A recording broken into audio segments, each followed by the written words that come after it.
Hi everyone. So today I want to talk about the idea of narcissists and bullies, and sometimes even psychopaths, particularly in the workplace, but not exclusively so.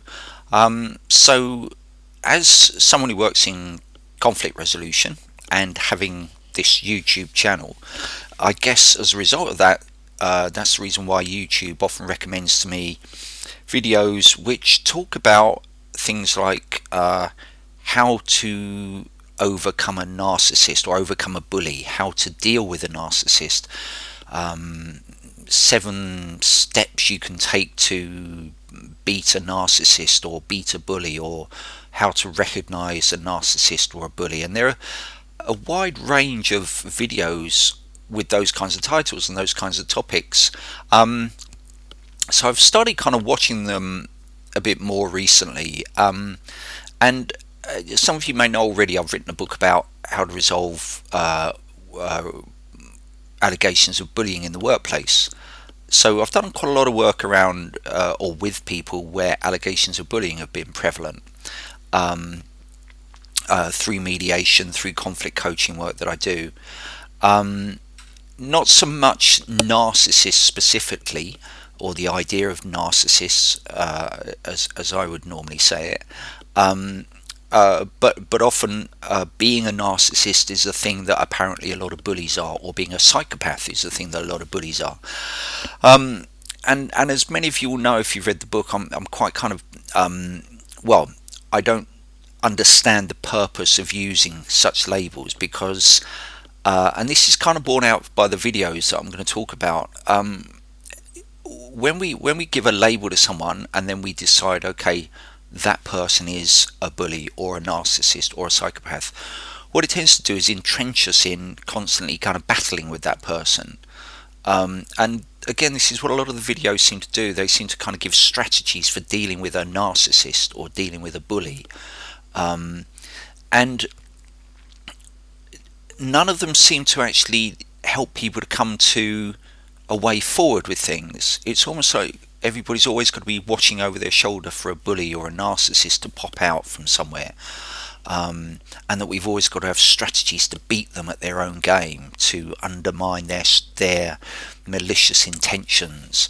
And it always seems to me that that must be like living in a very well, a world of kind of almost paranoia, or a world of almost kind of always thinking there's somebody out to be malicious towards us. And I guess there might even be people listening to me saying that and saying, well, there are, I've had a problem for 10 years with a bully and they've ruined my life and things like that. And I see those kinds of stories. And of course, also, I work with people who will also say things like that. But when they resolve the difficulty, the way they resolve it is by not kind of developing a strategy to constantly beat the other person. They develop a strategy to support themselves, whatever the other person does. So the focus is on them and what they can do to support themselves. That's where conflict resolution comes from. We create a way forward for ourselves that means we're not affected by the other person's behavior anymore. And that may have been achieved through discussion with the other person, but sometimes it might be the other person doesn't want to engage in a discussion with us, so we find a way of supporting ourselves anyway, whether they do or don't engage with us. And that means we're not dependent on them changing. But when I watch the videos which are kind of, 10 steps to beat a bully, or the 7 laws of overcoming a narcissist, or whatever they are, there are all these kind of strategies that mean you're always got to be on battle alert with people, in case they are a narcissist or a bully. And that's not conflict resolution. And I guess one of the things that's absent from any of the videos that I've seen about it are people talking about how they've actually resolved their difficult experience with the person or people they've called a narcissist or a bully. And the whole point about conflict resolution is that if I find a behavior difficult, and I find a way of supporting myself in the presence of that behavior, whatever that behavior is, I no longer notice it anymore because it doesn't affect me anymore. I've found a way of dealing with the fact that that person or any person in the future that I come across behaves in that way, and I've found a way of supporting myself given that they behave that way. And when I've done that, I'm not having to try to control the other person or demonize them.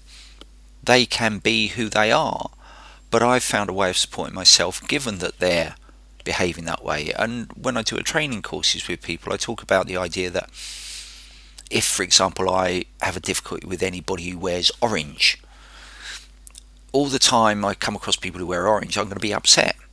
But the day I find a way of handling the fact that they wear orange, I'm going to stop noticing people who wear orange in the future because it doesn't bother me anymore. And that, it's obviously a kind of a trivial example, but that behavior, the behavior of wearing orange, will be just as true of any behavior. That in the future, if I find a way of supporting myself, developing kind of self-care for myself, we often talk about self-harm. Well, self-care is also a thing that we can look at creating for ourselves.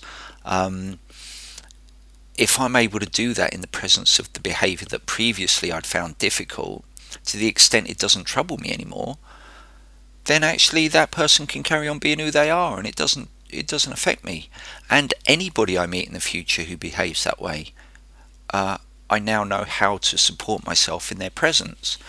But when we actually categorize and recognize behaviors, or say behaviors mean that person's a narcissist, or that person's a bully, or even that person's a psychopath, which I think actually is kind of quite a much more serious thing than often it's portrayed as in these discussions, then if that's what we're doing, if we're kind of identifying people with these labels, then it effectively renders us powerless, because what we're doing is we're kind of demonizing them, and we're saying that they've got to change, and we're also watching out for them all the time. So we don't come to this place of resolution or peace within ourselves about the person being that way. I mean, another label you often hear is stay away from negative people. Well, in a sense, the second I call another person negative, I'm being negative. So it's like I've got to stay away from myself in future. So this idea that if we use labels, somehow that helps, it doesn't help us. It actually makes it much harder for ourselves, because what we do is we then categorize people, and then in the kind of the wordings of these videos, we then create strategies for beating them, and kind of overcoming them, or beating them at their own game.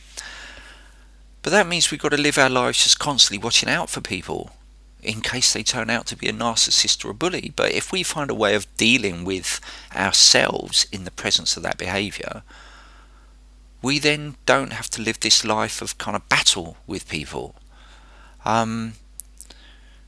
So yeah, I mean, in a sense, that's all I wanted to say. I'm just a little bit kind of puzzled by what it is that is being sought by these strategies that are being suggested, because it doesn't bring peace.